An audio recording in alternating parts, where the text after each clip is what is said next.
And we are continuing to follow that breaking news of the Hinds County District Attorney, Jackson's mayor, and a city council member appearing in federal court this afternoon. That's right. They are all accused of being involved in a bribery scandal, each pleading not guilty just moments ago.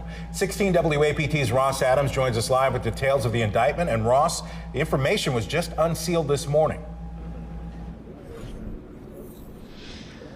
That's right, and as you said, all three men pleaded guilty a short time ago before a U.S. federal magistrate in the packed small courtroom on the 6th floor. It was a dramatic scene to see all three men standing there next to their attorneys, raising their hands and promising to tell the judge the truth to all of her questions. And then after that, the three men, Mayor Lumumba, DA Jody Owens, and Ward 6 Councilman Aaron Banks, all saying that they were pleading not guilty to the myriad charges they are facing. Now we're going to take a moment to talk about some of those charges that they are facing. Very, very serious federal charges. The mayor is facing 5 counts, including conspiracy, racketeering, money laundering, and wire fraud. DA Jody Owens indicted on 8 counts, including money laundering, wire fraud, as well as conspiracy.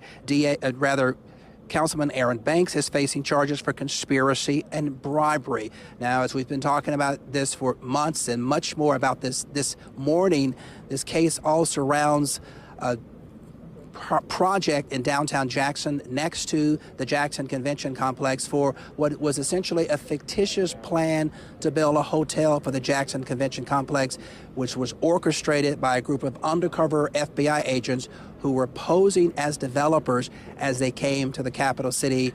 Perhaps, presumably, they had gotten some tip-off that these public officials were inclined to take bribes, and that's perhaps what led to this widespread, ongoing federal investigation. I want to take you back to a dramatic scene we saw earlier as the men made their way to the federal courthouse. The mayor had a huge entourage, including his CAO, top financial official from City Hall, as well as communication director, as well as other directors from City Hall. As they walked from City Hall over here to the federal courthouse, they were all stone-faced. Neither said anything to the reporters as they entered the courthouse with their lawyers. And the trial has been set for January 6, 2025. Of course, that is the day when Congress will confirm the Electoral College for the next president to take office. Very interesting that that is the date set for the trial for these 3 individuals. Of course, we know that in a massive case like this, those dates can be pushed back. So you can expect that unless some of these individuals will be taking a plea deal to forego a trial in the future, those dates are more than likely going to be pushed back in the future. So that's the very latest, and we will have much, much more coming up later on 16 WAPT News. Now, back to you.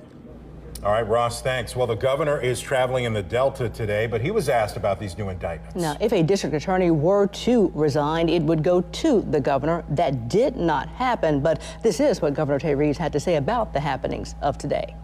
Well, obviously, the charges are very serious. It is early in the process, and because it is an ongoing criminal matter, I don't believe I should make any other comment. And United States Attorney Todd G. commented on the bribery scandal as well, saying in a news release, leaders who are awarded the public's trust should be focusing on the needs of the Jackson community, not looking to line their own pockets and benefit themselves, as alleged in the indictment. From campaign donations generated through laundered money to stacks of cash bribes, the members of this conspiracy allegedly offered and accepted bribes in exchange for official acts. The Justice Department is committed to investigating and prosecuting bribery and other forms of public corruption. Now, details of this bribery scheme come less than 24 hours after the mayor announced that he had been indicted. Yeah, Jackson's leader proclaimed and maintained his innocence. It is with great disappointment that I come before you. My legal team has informed me that federal prosecutors have, in fact, indicted me on bribery and related charges. To be clear, I have never accepted a bribe of any type. Neither the mayor nor Councilman Aaron Banks have resigned, as former Councilwoman Angelique Lee did before she pled guilty in the bribery scheme. Again, let's take a look at the timeline of this scheme. This is according to the federal indictment.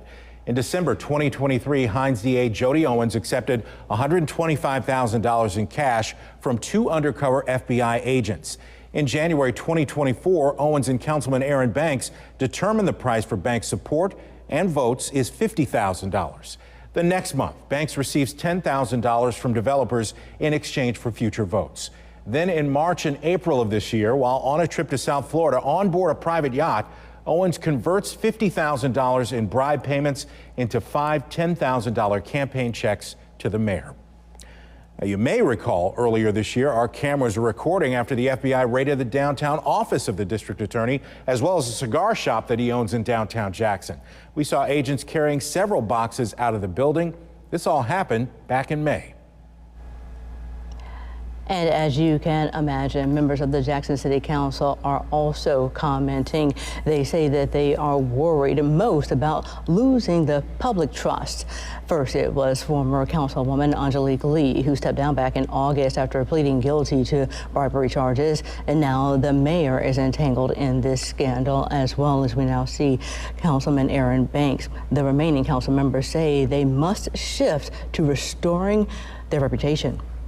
And it's going to be harder to manage city government because of the uncertainty this brings to the table.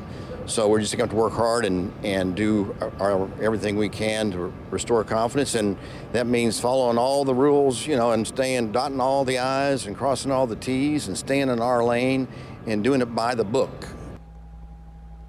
And Councilman Kenneth Stokes says that he had his thoughts and theories about this as well. And we'll have more from him coming up tonight.